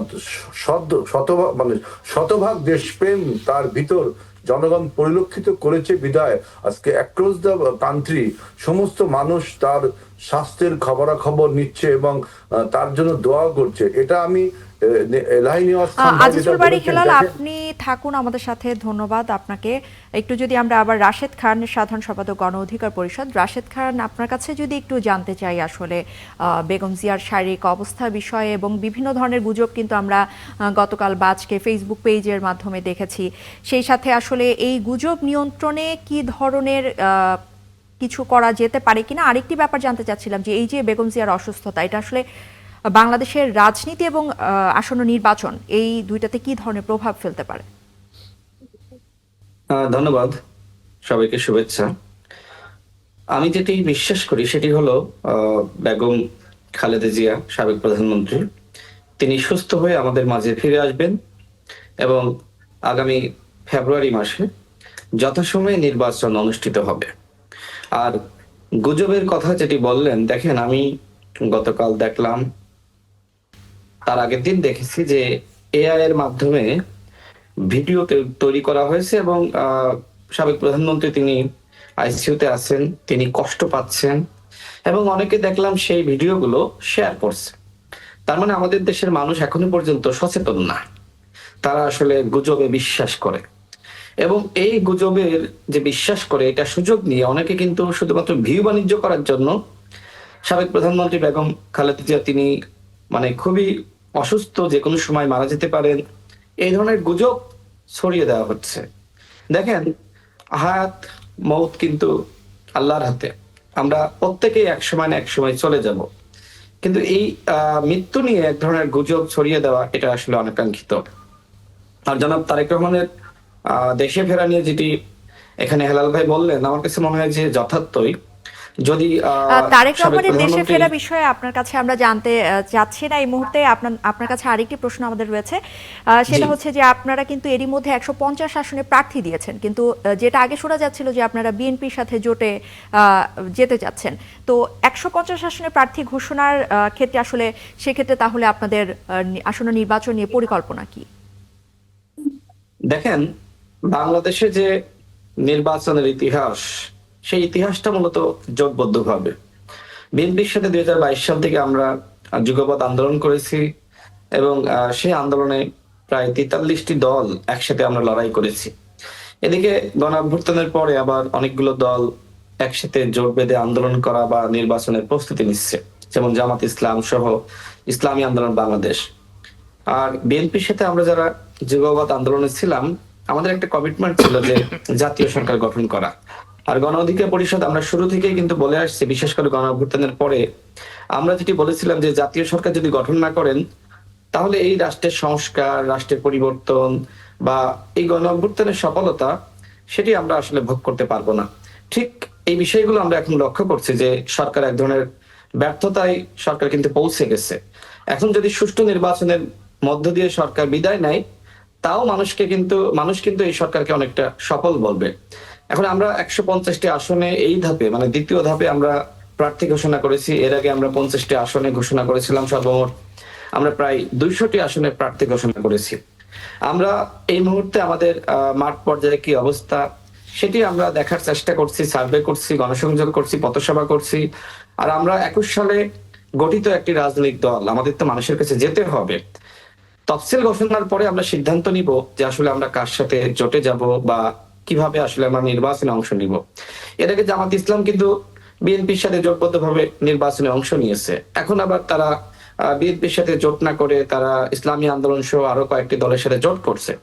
তো জামাত ইসলাম আরো কয়েকটি দলকে নিয়ে জোট করলে সমস্যা নাই, কিন্তু গণ অধিকার পরিষদ বিএনপির সাথে বলেন বা অন্য দলের সাথে বলেন, এই জোটের আলোচনা আসলেই অনেকে আমাদেরকে পরামর্শ দেয় যে আপনারা 300 আসনে প্রার্থী দেন। মানে এর পিছনে আসলে কি আছে আমি জানি না, বাট তারা কিন্তু আবার নিজেরা ঠিকই জোট করতেছে। এখন বাংলাদেশের রাজনৈতিক দলগুলো কেন জোট করে? জোট করার মূল কারণটা হলো যে নির্বাচনে জেতা। মনে করেন যে আমার 10% ভোট আছে আর বিএনপির 41%, তো সব মিলে তো আপনার 51%। অর্থাৎ আমি মাঝারি দল হতে পারি, কিন্তু আমি কিন্তু বিএনপি কে সহযোগিতা করছি, আবার বিএনপি আমাকে সহযোগিতা করছে। ঠিক ইসলামী আন্দোলন বাংলাদেশ বলেন বা জামাত ইসলাম বলেন, তারা একে অপরকে সহযোগিতা করছে। এখন আমার কাছে মনে হয় যে বিএনপির সাথে যারা যুগপৎ আন্দোলনে ছিল তারা যাতে বিএনপির সাথে না থাকে, এই জন্য আসলে নানান ভাবে বক্তব্য বা বয়ান জাতির সামনে হাজির করা হচ্ছে। অর্থাৎ রাশেদ খান, অর্থাৎ আপনার যে ভাষ্য সেই অনুযায়ী এটা কি আমরা ভাবতে পারি কিনা যে তাহলে বিএনপির সাথেই আপনারা জোটে যাচ্ছেন নির্বাচনে? যেহেতু বিএনপির সাথে আমরা যুগপৎ আন্দোলন করেছি, তো সেই ক্ষেত্রে বিএনপির সাথে একসাথে নির্বাচন করা নিয়ে আলোচনা থাকতেই পারে, এটা খুব স্বাভাবিক ব্যাপার। বরং অন্য কোনো দলের সাথে এই মুহূর্তে যেহেতু তফসিল ঘোষণা আগামী আপনার 11 তারিখে হওয়ার সম্ভাবনা আছে, আমি যতটুকু শুনেছি 11 ডিসেম্বর, তো সেক্ষেত্রে অল্প সময়ের মধ্যে নতুন ভাবে কারোর সাথে আলোচনা করা, জোট তৈরি করা সেটি কঠিন। তারপর আমরা রাশেদ বলেছি খান, যে আমরা আমরা আবারও 200 আপনার কাছে আসনে- আসবো। আমরা যদি আমি শেষ একটু করি, শেখ 30 সেকেন্ডে শেষ করি। ওনাকে আমি একটু শেষ করি, তারপরে 30 সেকেন্ডে লাগবে আর কি। তো আমি যেটি বলছিলাম যে আমরা মাঠ যাচাই করছি, আমাদের দলীয় সিদ্ধান্ত রয়েছে 300 আসনে প্রার্থী দেওয়া, কিন্তু তফসিল ঘোষণার পরে আমরা আলাপ আলোচনার মাধ্যমে আমাদের পরবর্তী সিদ্ধান্ত নিব। অনেক Thank you. ধন্যবাদ আপনাকে। শেখ ফজলুল করিম মারুফ, প্রচার সম্পাদক, ইসলামী আন্দোলন বাংলাদেশ। মারুফ, আপনার কাছে যদি একটু জানতে চাই যে আবারও সেই শুরুর প্রসঙ্গে যদি যাই, যে নির্বাচন এবং গণভোট তফসিল ঘোষণা করা হবে 7 থেকে 11 ডিসেম্বরের মধ্যে, এবং ফেব্রুয়ারিতে নির্বাচনের এক ধরনের ঘোষণা ইলেকশন কমিশন এরই মধ্যে দিয়ে দিয়েছে। এরকম একটা অবস্থানে থেকে আপনারা কিন্তু জামায়াতে ইসলামী সহ সমমনা 8টি দল এখনো আন্দোলন করে যাচ্ছেন যে গণভোট এবং নির্বাচন আপনারা একসাথে চাচ্ছেন না। এটা কি সম্ভব কিনা? আচ্ছা, আলহামদুলিল্লাহ, আপনাদেরকে ধন্যবাদ। শুরুতে আমি বেগম জিয়ার আরোগ্য কামনা করি, আল্লাহ তাকে নেক হায়াত দান করুক, সেটা আমরা চাই। বিশেষ করে জাতির এই ক্রান্তিকালে তার মধ্যে একজন বর্ষিয়ান রাজনীতিবিদ, তার অনুপস্থিতি আমাদেরকে নানা ধরনের সমস্যায় ফেলবে। তো আর একটা বিষয়, সেটা হলো যে বেগম জিয়ার দুইটা দিক, একটা হলো তিনি রাজনৈতিক নেত্রী হিসেবে একটা, আর সরকার পরিচালক হিসেবে একটা। তো তিনি সরকার পরিচালক হিসেবে তার সাফল্যতা এটা প্রশ্নের অতীত না। তো বাকি তিনি বাংলাদেশের রাজনীতিতে একজন অনন্য ব্যক্তিত্ব। আর এখন যে প্রশ্নটা করলেন, সেই প্রশ্ন হলো যে এখনো তফসিল ঘোষণা হয় নাই। আমরা যেই কারণে দুইটা আলাদা চাইছিলাম, সেটা যৌক্তিকতা এত বেশি যে আমরা একেবারে শেষ দিন পর্যন্ত আমরা সেটা দাবিটা জানায় যেতে চাই, যাতে করে জাতীয় নির্বাচন এবং গণভোটটা আলাদা করা হয়। আর একই সাথে সাথে আপনারা জানেন যে আমরা একটা জোটবদ্ধভাবে রাজনীতি করতেছি, নির্বাচন করতে চাচ্ছি। আমাদের কেন্দ্রীয় পর্যায়ে বোঝাপড়াটা ভালোই হয়েছে, কিন্তু মাঠ পর্যায়ে বোঝাপড়াটা কেমন হয় সেটা দেখারও একটা আমাদের তাগিদ ছিল। সে কারণে এখন বিভাগীয় সমাবেশ হচ্ছে, বিভাগীয় নেতৃবৃন্দ পরস্পর বসতেছে, জেলাগুলোতে একসাথে আসতেছে। তো আমাদের এই জোটবদ্ধতা, এটা সারা মানে সমঝোতাটা আর কি, জোটবদ্ধতা, সেটা সারা দেশে ছড়িয়ে পড়ছে, নেতৃবৃন্দের মধ্যে বোঝাপড়াটা গভীর হচ্ছে। সেই কারণে আন্দোলন চালিয়ে যাওয়া, এবং একই সাথে সাথে আমরা এখনো দাবি করে যাব যে গণভোট এবং জাতীয় নির্বাচন একসাথে করেন না, কারণ করলে আমাদের জুলাই অভ্যুত্থানের যে বিশাল যে অর্জনটা, সেই অর্জনটা আসলে ম্লান হয়ে যাবে। সেজন্য আমরা এটা বলি। আর এখানে একটা বিষয় একটু বলে রাখা ভালো, ইতিহাসে এটা থাকুক কথাটা, যে দেখেন রাষ্ট্র কিন্তু আসলে আবেগ দিয়ে চলে না। রাষ্ট্র অনেক বড় জিনিস, এখানে আবেগ, অনুভূতি, ব্যক্তিগত চাওয়া পাওয়া এগুলো আসলে মানে না থাকাই ভালো। তো আজকে যে 3 বাহিনীর প্রধান গিয়েছেন, সেটাকে আপনি অনেক দিক থেকে মহিমান্বিত করতে পারেন, আমরা করিও বটে, এবং বেগম জিয়া সেটা তার পাওনাও বটে। কিন্তু রাষ্ট্রীয় 3 বাহিনীর প্রধান যাওয়াটা, এটা ইতিহাসে কিভাবে বিবেচিত হয় সেটা আমাদের মনে হয় মনে রাখা রাখবে। আর একটা বিষয় যেটা, যে তারেক রহমান সাহেব আসছেন না, যদি তিনি বলতেন যে এটা আমার ব্যক্তিগত বিষয়, আমাদের কারো কোনো প্রশ্ন ছিল না যে তার ব্যক্তিগত বিষয়, তিনি আসবেন কি আসবেন না, তিনি একক সিদ্ধান্ত নেবেন। অথবা যদি বলতেন যে দলের সিদ্ধান্ত, তাতেও আমাদের কোনো আপত্তি ছিল না। কিন্তু তিনি যখন যেভাবে বলেন যেটা আমার একক নিয়ন্ত্রণাধীন না, কেন যেন আমাদের সন্দেহ হয় যে তার আসা না আসার পেছনে অন্য কোনো কিছু আছে যেটা তিনি বলছেন না। এটা আসলে জাতিকে এক ধরনের মানে দ্বিধায় ফেলেছে, একটা সন্দেহ সঞ্চয় ফেলেছে। আপনি দেখেছেন তার সেই বক্তব্যের পরে কিন্তু বাংলাদেশ জুড়ে প্রচুর কথাবার্তা হয়েছে। কারণ কি, যে তার মতো একজন নেতা বাংলাদেশের এই পরিস্থিতিতে তার মায়ের এমন সময় আসতে পারবেন না, এটা কে তাকে বাধা দেয়? তো যদি সেটা কোনো অপশক্তি হয়, যদি কোনো বহিঃশক্তি হয়, যেটা নানা কথাবার্তা বিশ্লেষকরা বলে, তাই যদি হয়, তাহলে আমরা সবাই মিলে সেটা প্রতিরোধ করি। আর তা যদি হয়, যদি তিনি বলেন আমার ব্যক্তিগত সিদ্ধান্ত, তাই আমরা স্বাগত জানাই, সেটা হইতেই পারে, বিএনপি সিদ্ধান্ত হইলেও হইতে পারে। কিন্তু তিনি যেভাবে বলেছেন, আমাদের মনে এক ধরনের শঙ্কা আসলে তৈরি হয়। এটা জানেন যে প্রচুর আলোচনা হয়েছে, আপনাদের টকশোতে আলোচনা হয়েছে। আমরা যদি এমন কোনো শঙ্কা থাকে, আমি বিএনপি নেতৃবৃন্দকে অনুরোধ করবো, আপনারা পরিষ্কার করেন। এখন আমরা পরস্পর বিরোধী কথাবার্তা বলি বটে নির্বাচন উপলক্ষে, কিন্তু যদি এমন কোন আশঙ্কা আসলেই থাকে যে ওনাকে কেন্দ্র করে বাইরের কোনো শক্তি, অপশক্তি বা গোপন শক্তি বা ডিপ স্টেট যাই বলেন না কেন, কেউ যদি বাংলাদেশে একজন প্রধান রাজনৈতিক নেতাকে বাংলাদেশে আসতে বাধা দেয়, তাহলে আমরা সম্মিলিতভাবে সেটা প্রতিরোধ করি। কিন্তু সেটা সামনে আসা উচিত। এই আবেদনটা আমি বিএনপি নেতৃবৃন্দকে করে রাখবো। খুবই গুরুত্বপূর্ণ একটা ইস্যু, আমরা এটা নিয়ে আরো কথা বলবো। আমরা ৭১ জার্নালে ছোট একটা বিরতির পর আবারও আপনাদের কাছে ফিরে আসবো। দর্শক, ৭১ জার্নালে এই মুহূর্তে আরো একটি বিরতি নিচ্ছি, আমাদের সাথেই থাকবেন।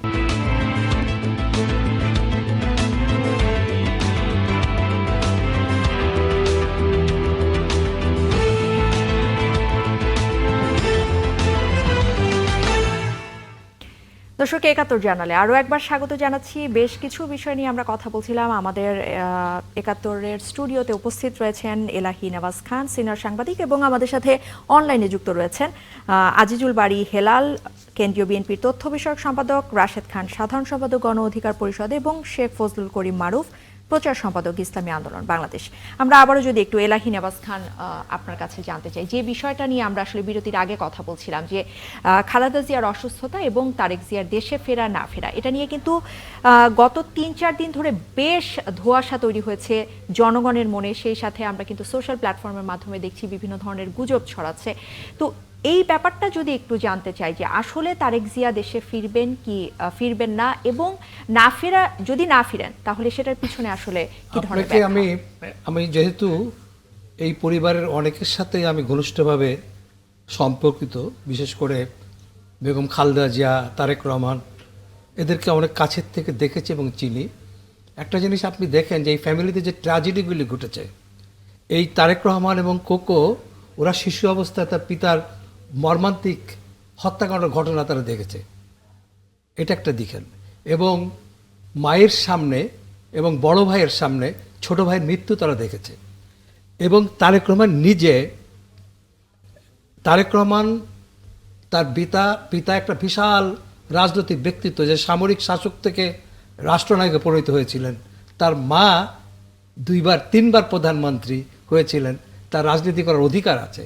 সেই রাজনীতি করার চেষ্টা করার জন্য তাকে যেভাবে নিগ্রহের শিকার হতে হয়েছে, এবং কার্যত তাকে জোর করে বাধ্য করা হয়েছে তাকে বিদেশে যাওয়ার, এই যে পটভূমিটা তার পিছনে ছিল, সেই পটভূমির থেকে তারপরে অনেকগুলি মামলা ছিল। সেই মামলাগুলি কিন্তু ধীরে ধীরে এখন শেষ হয়েছে। এই পটভূমিতে যে কথাটা বিতর্কটা প্রবল হয়েছে, সেটা হলো যে আমার বাংলাদেশে আসাটা আমার ব্যক্তিগত ইচ্ছার উপর নির্ভর করে না। আমি যেটা মনে করি যে কোনো ডিপ স্টেট, অন্য কোনো দেশের হুমকি, এগুলি না। যেহেতু অতীতের কতকগুলি বিপ্লবমূলক ঘটনা ঘটে গেছে এই পরিবারের উপরে, এমনকি বেগম খালেদা জিয়া, যিনি কোনো অপরাধ ছাড়া, যার ক্যারিয়ারের মধ্যে দুর্নীতির সামান্যতম গন্ধ নাই, অথচ তাকে দুর্নীতির কারণে 10 বছরের জেল দেওয়া হয়েছে। আমি যেটা বলতে চাচ্ছি যে এরকম একটা পটভূমি প্রেক্ষাপটে ফ্যামিলি, আমার যেটা বারবার মনে হয় যে পারিবারিক একটা বাধা থাকতে পারে, যে পরিপূর্ণভাবে তার নিরাপত্তা ব্যবস্থা নিশ্চিত না হওয়া পর্যন্ত তার বাংলাদেশে, এটা আপনি ভাবেন যে এরা শিশু অবস্থায় পিতাকে হারিয়েছে, সেই অবস্থায় তার মা, যিনি রাজনীতি করেছেন, এ দলের পালন করেছেন, সেই মা এরকম গুরুতর অসুস্থতা এবং ছেলে আসবে না, এটা কি হতে পারে? ভাবা যায় কখনো? নিশ্চয়ই এমন কিছু আছে যেটা তারেক রহমান। একদমই তাই, কারণ পররাষ্ট্র মন্ত্রণালয় থেকে কিন্তু ট্রাভেল পাস ইস্যু করার ব্যাপারেও এক ধরনের নিশ্চয়তা দেওয়া হয়েছে। এই ঘটনাগুলি কিন্তু এখন আমরা শুনছি। এখন আমরা আজকে যেমন আমরা জানলাম যে ট্রাভেল পাস দিয়ে যে কোনো আবেদন করলেই পাবে, এই কথাগুলি আগে আমরা শুনি নাই। এলাহি নওয়াজ খান, আপনি যদি আমাদের যে সংযুক্ত অতিথিরা রয়েছেন তাদের প্রতি যদি আপনার কোনো আমি যেটা রাশেদ খান মেননকে একটু চাচ্ছিলাম, ওনাকে আমি বলতে চাই যে এতদিন ধরে আমরা যেটা জেনে আসছি, শুনে আসছি, যে গণপরিষদ বিএনপির সাথেই আছে। ব্যাপারটা যে শিডিউল ঘোষণার আগেই আপনারা যে প্রায় 200 যেটা বললেন যে প্রার্থীতা দিয়েছেন, এটা কি আসলে বিএনপির সাথে একটা বার্গেনিংয়ের অংশ হিসাবে করেছেন কিনা ভাই?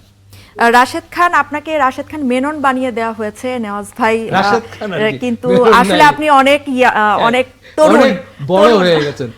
রাশেদ খান, আমি কি এটা কি বার্গেনিং হিসাবে ভাই? আচ্ছা, আমি একটু উত্তর দিই আপনাকে। দেখেন, ছোটবেলায়, মানে আমি যখন হাই স্কুলে পড়ি, সেই সময় আমার নামটা ছিল রাশেদ খান মেনন। তো আমি দেখতাম যে আমার বন্ধুরা অনেকে আসলে এই মেনন শব্দটা আসলে খেপাতো, মানে ম্যান করতো মাঝে মধ্যে, মানে এই ধরনের খেপাতো। তো আমি ইচ্ছাকৃতভাবে এই মেনন বানিয়ে দিলাম। এটা জানলাম আমরা, মোহাম্মদ রাশেদ খান। তো তাহলে কিন্তু নেওয়াজ ভাই ভুল বলেন নাই। না, ছিল এক সময়, আমি বাদ দিয়ে দিয়েছি। তো যখন 9-এ রেজিস্ট্রেশন হলো, তখন মোহাম্মদ রাশেদ খান এতটুকুই আছে। তো যাই হোক, যে প্রশ্ন ভাই করলেন, দেখেন, আমরা তো যে সময় বিএনপির সাথে যুগপৎ আন্দোলন করি বা শুরু করি, সে সময় তো আসলে এই ক্ষমতার ভাগাভাগি, আমি এমপি হব, মন্ত্রী হব, আমাকে এতগুলো আসন দিতে হবে, অন্যথায় আপনার সাথে আন্দোলনে যাব না, এ ধরনের কোনো কথাবার্তা ছিল না। আর আমাদের, আপনি সাংবাদিক হিসেবে আমাদের ইতিহাস সম্পর্কে আপনার জানার কথা। বাংলাদেশে 2018 সালের কোটা সংস্কার আন্দোলন আমাদের নেতৃত্বেই সফল হয়েছে।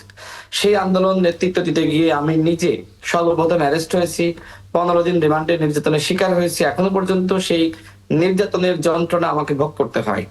এবং 18 সাল থেকে 24 সাল পর্যন্ত যদি আপনি বিবেচনা করেন বা আপনি একজন সাংবাদিক হিসেবে গবেষণা করেন, দেখবেন যে আমরা লাগাতার রাজপথে ছিলাম। কোন সংগঠন রাজপথে না থাকলেও গণ অধিকার পরিষদ বা আমাদের ছাত্র অধিকার পরিষদ, আমরা সবসময়, আমরা সংখ্যায় হয়তো বড় দলের মতন এত বেশি না, কিন্তু আমরা লাগাতার আন্দোলনটা চালিয়ে গেছি। ঢাকা বিশ্ববিদ্যালয়ে ভারতীয় আধিপত্যবাদের বিরুদ্ধে, নরেন্দ্র মোদীর বিরুদ্ধে বাংলাদেশের একমাত্র দল বা সংগঠন হিসেবে আমরাই কিন্তু নরেন্দ্র মোদীর বিরুদ্ধে, বিজেপি সরকারের বিরুদ্ধে আমরা কিন্তু প্রতিবাদ করেছি। আমরা আমাদের আন্দোলন সংগ্রাম সম্পর্কে বলতে গেলে এখানে সময় লাগবে, এত সময় আমি পাবো না, যে কারণে সংক্ষেপ করলাম। এখন প্রসঙ্গ হলো যে আমরা তো 2021 সালে দল গঠন করেছি। সেই সময় এখন যে সংস্কার বিষয়গুলো নিয়ে আলোচনা হচ্ছে, ক্ষমতার ভারসাম্য বলেন, সংবিধানের পরিবর্তন বলেন, বা আপনার দ্বৈত কক্ষ বলেন, নিম্ন কক্ষ, উচ্চ কক্ষ, রাষ্ট্রপতি প্রধানমন্ত্রীর মধ্যে ক্ষমতার ভারসাম্য আনয়ন, আলাদা বিচার বিভাগ, এই বিষয়গুলো, বিচার বিভাগের জন্য আলাদা সচিবালয়, এই বিষয়গুলো কিন্তু আমরা ওই সময় আলোচনা করেছি। আমাদের কর্মসূচিতে রয়েছে। অর্থাৎ আপনি যে কথাটা বললেন এটা সম্পূর্ণভাবে ভুল। আমরা একটি দল হিসেবে আমাদের মতো কার্যক্রম পরিচালনা করছি। এখন তফসিল ঘোষণার পরে যদি রাজনৈতিক ভাবে বোঝাপড়া হয়, তো সেক্ষেত্রে আমি যে কোনো দলের সাথে জোটে যেতে পারি। আমি আগেই বলেছি, যেহেতু বিএনপির সাথে যুগপৎ আন্দোলনে ছিলাম, সেক্ষেত্রে বিএনপির সাথে নির্বাচন নিয়ে আমাদের আলোচনা রয়েছে এবং সেটা ইতিবাচক ভাবে অগ্রসর হচ্ছে। কিন্তু আমার দল তো আমাকে পরিচালনা করতে হবে। আমাদের দল তো উদীয়মান দল, আমাদের 64 জেলায় কমিটি রয়েছে, আমাদের নেতৃবৃন্দরা অনেকে নির্বাচন করতে চায়। তো আমি তো মাঠ পর্যায়ে আমার অবস্থান সার্ভে করতে চাই। এখন আপনি যদি মনে করেন যে 200 আসনে প্রার্থী দেওয়া এটা আসলে বার্গেনিং করার জন্য দিয়েছি, এটা আসলে ভুল। আমাদের এই 8 বছরে রাশেদ খান, আমরা আপনাকে জেলায় জেলায়, আমি শেষ ধন্যবাদ। করি একটু আমরা জেলায়। আপনার প্রশ্নের আপনার উত্তর পেয়ে গেছি। আমরা যদি শেখ ফজল করিম মারুফ আপনার কাছে যেতে চাই, আপনি এক ধরনের প্রশ্ন রেখেছিলেন আসলে, যে তারেক রহমানের দেশে ফিরে আসাটাকে আসলে কতটা স্পষ্ট করা যায়। সেই ক্ষেত্রে কিন্তু এলাহি নেওয়াজ খান এক ধরনের উত্তর দিয়েছেন। নেওয়াজ ভাই, আপনার যদি কোনো প্রশ্ন থেকে থাকে। না, আমি আসলে বিএনপির প্রতিনিধি বা বিএনপির কেউ হিসেবে না, একবার একটা সাংবাদিক হিসেবে আমার যে পর্যবেক্ষণ তার আলোকে বলেছি। আর আমি ফজলুল করিম মারুফ সাহেবকে আর একটা বিষয় বলতে চাই, সেটা হলো যে গণভোটের ব্যাপারে আপনাদের যে দাবি এবং অব্যাহত রেখেছেন, সেটা ব্যাপারে কি এরকমটা যে আপনারা এই আন্দোলনকে ন্যায়সঙ্গত বলছেন এবং নির্বাচন পর্যন্ত আন্দোলন চালিয়ে যাবেন? এর লক্ষ্য কি এইটা হতে পারে যে নির্বাচনকে কোনোভাবে বাধাগ্রস্ত করতেও আপনারা দ্বিধাবোধ করবেন না? আচ্ছা ভাই, মানে আপনি যেটা বললেন না তারেক রহমান সাহেব সম্পর্কে, এটা খুবই সত্য এবং এটা হয়েছে বলেই কিন্তু তিনি আজকে তারেক রহমান সাহেব। ধরেন সোহরাওয়ার্দী ছেলেদেরকে কেউ চেনে না, কারণ তারা এই ধরনের অগ্নির পরীক্ষার মধ্য দিয়ে যান নাই। ফলে আপনি যেটা ওনার জন্য, মানে ওনার পরিবারের জন্য একটা ট্র্যাজেডি দেখেন, আসলে এগুলোই কিন্তু আসলে ওনাকে বাংলাদেশের এই পর্যায়ে আনছে। তো তারপরেও সেজন্য আমার বলা যে উনি বিপদে পড়ুক তা তো অবশ্যই না, কিন্তু উনি আসাটা আসলে জরুরি। না আসার থেকে বরং নির্বাচনটা আসলে একটা অনিশ্চয়তা তৈরি হয়েছে। আর আমাদের আন্দোলনটাকে আসলে ন্যায়সঙ্গত করার জন্য নতুন করে আন্দোলন করার দরকার নাই, আমাদের দাবিগুলোকে ন্যায়সঙ্গত করার জন্য। আমাদের দাবি একেবারে ন্যায়সঙ্গত, এবং আপনি যদি একেবারে ঠান্ডা মাথায় যুক্তি দিয়ে কোনো ধরনের কোনো দিকে না ঝুঁকে যদি বিবেচনা করেন, তাহলে দেখবেন যে আমার দাবিগুলো খুবই যৌক্তিক। সেটাকে ন্যায়সঙ্গত করার জন্য নতুন করে আন্দোলন করার দরকার নেই। আর আমরা নির্বাচন পেছানোর জন্য কোনো ধরনের চক্রান্ত বা চাওয়া তো নাই, বরং আমরা চাই নির্বাচনটা অবশ্যই ফেব্রুয়ারিতে হোক। মারুফ, আপনি বারবার বলছেন যে আপনাদের আন্দোলন যৌক্তিক। সেই ক্ষেত্রে যৌক্তিকতাগুলো কি একটু ছোট করে শুনতে পারি কিনা, খুব ছোট করে বলবেন? আমি বলি, প্রথম যে কথাটা, মানে গণভোট আর জাতীয় নির্বাচন একসাথে না হওয়ার ক্ষেত্রে আমরা 3টা কারণ খুব বারংবার আমরা বলেছি। একটা হলো এই যে নির্বাচন কমিশন, তারা এখন পর্যন্ত কোনো নির্বাচন করে না, একটা সমিতি নির্বাচন করে নাই।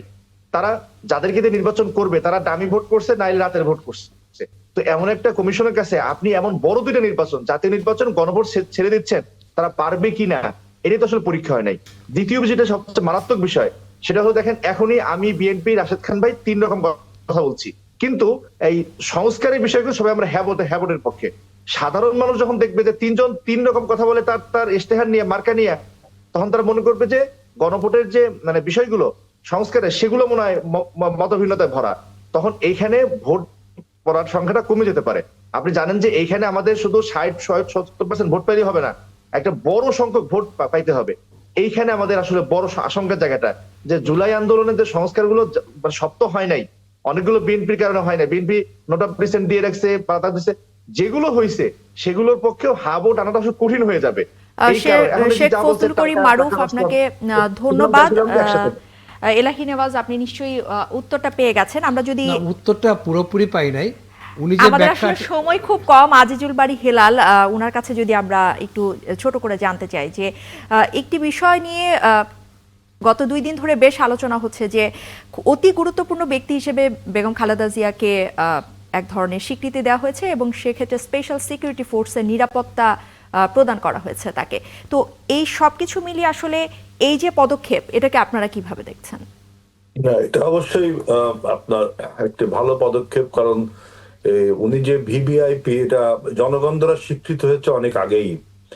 আপনার রাষ্ট্র কখন স্বীকৃতি দিল এটার থেকে জনগণ কখন স্বীকৃতি দিল এটা ইম্পর্টেন্ট। আর এখন রাষ্ট্র যেটা করছে যে এসএসএফ নিরাপত্তা, এটা হচ্ছে আপনার এভার কেয়ার হসপিটালে কিন্তু আপনার জনগণও সেখানে চিকিৎসা নেই। সেখানে যদি এভাবে ক্রাউড তৈরি হয় তাহলে আপনার অন্য পেশেন্টের যে আপনার ক্ষতি হতে পারে, অসুবিধা হতে পারে, অন্যান্য পেশেন্টের যে আপনার দর্শনার্থীরা আছে তাদেরও সমস্যায় পড়তে পারে এবং হসপিটালটা একটা বন্দি অবস্থায় থাকে। এজন্য আমাদের দল থেকে আমরা নিজেরাও সমস্ত নেতাকর্মীকে এবং জনগণদের কাছে অনুরোধ করেছি যে হসপিটালটা যেন মুক্ত রাখা হয়, বেগম খালেদা জিয়ার চিকিৎসা এবং অন্য রোগীদের চিকিৎসা যেন সমানভাবে চলতে পারে। এখন সরকার যে পদক্ষেপটা নিয়েছে এর ফলে দেখা যাচ্ছে ওখানে একটা ল এনফোর্সিং এজেন্সিস কাজ করবে, সুতরাং এভার কেয়ার হসপিটালে সাধারণ যে রোগীগণের তাদের চিকিৎসাও তারা পাবে, অ্যাজ ওয়েল অ্যাজ আমাদের নেত্রী বেগম খালেদা জিয়া তিনিও সেই চিকিৎসাটা পাবেন। এবং আমি ফজলুর রহমান মারুফের কাছে বলতে চাই যে আপনি যে নোট অফ ডিসেন্টের কথা বললেন, এটা কিন্তু বিএনপি একা দেয়নি, অনেক দল কিন্তু আপনারাও দিয়েছেন, অনেক দল নোট অফ ডিসেন্ট। আপনারা বেশি দিচ্ছেন ভাই, এইটা ইম্পর্টেন্ট, আপনারও প্রয়োজন আপনি দিয়েছেন, আমাদের প্রয়োজন, আপনার প্রয়োজন এক জায়গা, আমাদের প্রয়োজন 10 জায়গা। এটা কোনো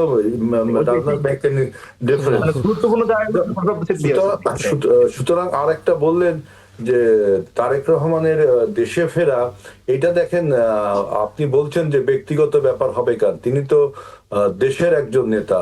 সুতরাং তিনি যে এই যে মায়ের চিকিৎসার জন্য আসতে হবে, যে আবেগঘন কথাটি বললেন, আমরা আই অ্যাপ্রিশিয়েট ইউর ফিলিংস, কিন্তু তিনি দেখেন যে আমাদের যে মেডিকেল টিমটা গঠন করা হয়েছে সেখানে কিন্তু তিনি নিজেও জড়িত, যুক্তরাষ্ট্র এবং চাইনিজ বিশেষজ্ঞ তারেক রহমানের সহধর্মিনী তিনি নিজেও জড়িত, এই মেডিকেল তিনি নিজেও পর্যবেক্ষণ করছেন।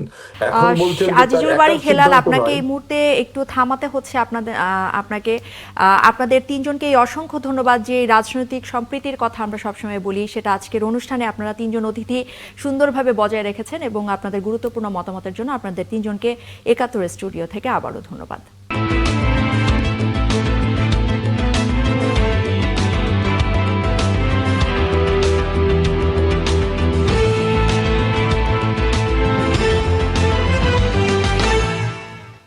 একাত্তর জানালে আরো একবার স্বাগত। দর্শক, আজকে সকালে যে পত্রিকাগুলো আপনারা হাতে পাবেন সেই পত্রিকাগুলোর শিরোনাম আমরা একটু দেখে আসতে চাই।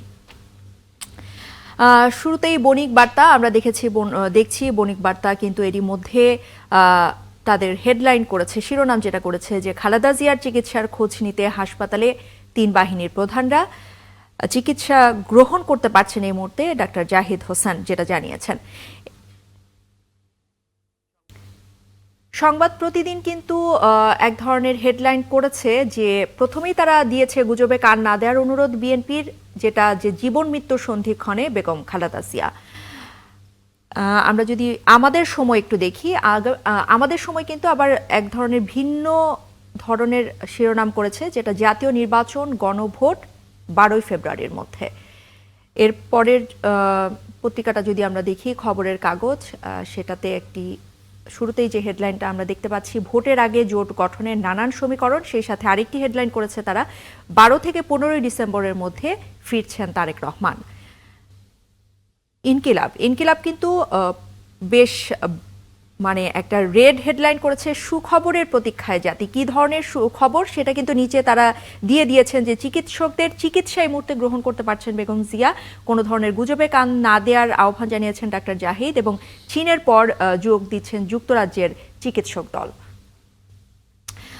খালেদাস ক্রিটিক্যাল কন্ডিশন রিমেইনস আনচেঞ্জড, এ ধরনের একটা হেডলাইন্স করেছে ডেইলি টাইমস, এবং মাদার্স হেলথ গাইডস তারেক, এ ধরনের একটা হেডলাইন করেছে। কিন্তু আমরা দেখছি পত্রিকাগুলো যখন আপনারা হাতে পাবেন নিশ্চয়ই এ ধরনের হেডলাইন্স আপনারা দেখতে পারবেন।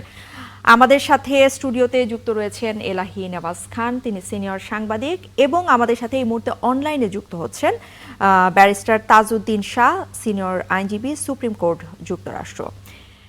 আমরা কিন্তু যুক্তরাজ্য অভিবাসন আইন বিশেষজ্ঞ তিনি। তো আমরা যদি আসলে এই মুহূর্তে যে বিষয়টি নিয়ে কথা বলবো, আমরা টিউলিপ সিদ্দিকের 2 বছরের সাজা যুক্তরাজ্য এবং প্রবাসী বাংলাদেশিদের উপর কি ধরনের প্রভাব পড়তে পারে, এ ব্যাপারে যদি একটু এলাহি নেওয়াজ খান আপনার কাছে যদি আমরা জানতে চাই। টিউলিপ সিদ্দিকী তো শুধু বাংলাদেশে তার সাজা হয়েছে বিষয়টা সেরকম না, সেখানেও তিনি কিন্তু অনেক বেশি, ইংল্যান্ডে তিনি বিতর্কিত নানা বিষয়ে, এবং এই বিতর্ক কিন্তু তার পিছু ছাড়ছে না। তো যে প্রশ্নটা আমাদের এখানে অনেকেই করেছেন যে এই সাজার কারণে ব্রিটেনের রাজনীতিতে তার কোনো প্রভাব পড়বে কিনা, টিউলিপের প্রভাব। আমি যতটুকু জানি যে ব্রিটেনের সাথে আমাদের কোনো কি বন্ধি বিনিময় বা ওই টাইপের কোনো চুক্তি নেই। আর একটা হলো যেটা হতে পারে যে তার জন্যে বিড়ম্বনা হতে পারে, সেটা হচ্ছে যে বাংলাদেশ সরকার যদি ইন্টারপোলে যদি কোনো আবেদন করে, সেই প্রেক্ষাপটে তার যাতায়াত অনেক লিমিটেড হয়ে যেতে পারে। এলাহি নেওয়াজ খান, আমরা যদি একটু, আমাদের সাথে এই মুহূর্তে যুক্ত হয়েছেন ব্যারিস্টার তাজউদ্দিন শাহ, তিনি সিনিয়র আইনজীবী, সুপ্রিম কোর্ট যুক্তরাজ্য, আমরা যদি তার কাছে একটু জানতে চাই। ব্যারিস্টার তাজউদ্দিন শাহ, একটু জানাবেন যে এই যে টিউলিপ সিদ্দিকীর 2 বছরের সাজা, এক্ষেত্রে আসলে যুক্তরাজ্য এবং প্রবাসী বাংলাদেশিদের উপর কি ধরনের প্রভাব ফেলতে পারে, সেই সাথে আরেকটি ব্যাপার আপনার কাছে জানতে চাচ্ছিলাম যে কূটনৈতিক সংবেদনশীলতা কোনো ধরনের তৈরি হতে পারে কিনা। আমি প্রিভিয়াস স্পিকারের সাথে একমত যে she is a very controversial একজন এমপি হয়ে গেছেন ব্রিটিশ পলিটিক্সে বর্তমানে, এবং অফকোর্স এটা আপনারা সবাই জানেন যে বাংলাদেশের বাইরে একটা বিরাট বড় পলিটিক্যাল হাব বা ইউকের সাথে বাংলাদেশের একটা অনেক হিস্টোরিক ডিপ্লোম্যাটিক রিলেশনশিপ রয়েছে, এবং এই ইনসিডেন্টটার পরে বাঙালি কমিউনিটি আসলেই ভেরি আপসেট, এবং এখানে পলিটিক্যালও কিছু ইনফ্লুয়েন্স কাজ করে। আপনারা জানেন যে আওয়ামী লীগ ফল করার পরে অনেক মিনিস্টার এমপিস বর্তমানে ইউকেতে ওনারা বিভিন্নভাবে আছেন, দ্যাট ইনক্লুড ওনারা রাজনৈতিক আশ্রয় চাইছেন। সো উনি যেটা বলছেন ওনার ডিফেন্সে যে বাংলাদেশি অথরিটি কোনো ডকুমেন্টস ওনাকে সার্ভ করে নাই বা পার্লামেন্টে ওনার ব্যাপারে কমপ্লেন করতে পারে, এবং এটা আদৌ কতটুকু সত্য এটা we do not know. What she has said in her defence it may not be correct, কারণ এটা বাংলাদেশি কমিউনিটি এটা কখনো মেনে নিতে পারবে না, এবং ব্রিটিশ অথরিটি এটাও মেনে নিবে না, কারণ উনার ট্র্যাক রেকর্ড ওইটা জাস্টিফাই করতেছে না যে উনি ট্রুথফুল কোনো অ্যাকাউন্ট দিচ্ছেন করে। কারণ আমরা প্রথমে যদি হিস্ট্রি দেখি যে আহমেদ বিন কাশেম, যে জামাতের লিডারকে যখন মৃত্যুদণ্ড দেওয়া হয়েছিল, উনার ছেলেকে ইমপ্রিজন করা হয়েছিল বাঙালি, উনি একজন ব্যারিস্টার ছিল, উনি ডিনাই করছে। চ্যানেল 4 এটা ইনভেস্টিগেশন করছে, করার পরে যখন সত্য সামনে আসছে উনি অ্যাপোলজি নিছে। তারপরে উনি এক সময় পার্লামেন্টে প্রাউডলি বলছেন যে উনি পলিটিক্স শিখছেন, উনি শেখ হাসিনার হাত ধরে, আর আন্টি শি ইজ প্রাউড। কিন্তু এর কিছুদিন পরে যখন উনি আবার বিতর্কতে আসলেন, উনি বললেন যে উনার আন্টির সাথে কোনো রিলেশনশিপ নাই, উনি কিছুই জানে না। আপনাদেরই চ্যানেলে কিছুদিন আগে আমি একটা টক শোতে অ্যাপিয়ার করলাম, উনি ডিনাই করলেন যে ওনার কোনো বাংলাদেশি পাসপোর্ট এনআইডি কার্ড নাই, এবং ওইটাও আমি তখন বলছিলাম যে ওনাকে যদি আমি কাট করায় কোয়েকশন করি উনি 1 মিনিটও স্ট্যান্ড করতে পারবে না। দিস ইজ অল জেনুইন এবং ইটস ভেরি আপসেটিং। আমাদের আরো 3 জন বাংলাদেশি ব্যাকগ্রাউন্ডের এমপি এই ব্রিটিশ পার্লামেন্টে আছে, উনাদেরকে নিয়ে তো এত কন্ট্রোভার্সি নাই, এবং এটা উনি কিভাবে ডিনাই করবেন? এগেইন আপনাদের সবার অডিয়েন্সের বেনিফিটের জন্য বলতেছি, এটা তো শুধু বাংলাদেশের ব্যাপার না, এখানে ব্রিটিশ অথরিটি একজন রিলায়েবল সোর্স এটা ইনভেস্টিগেশন করে উনি এটা কনক্লুড করার পরে উনার যে ফ্ল্যাটে উনি থাকতেন 700,000-এর একটা ফ্ল্যাট, এটা associated with outgoing Awami League, ওখানেও উনি ডিফিট খাইছেন।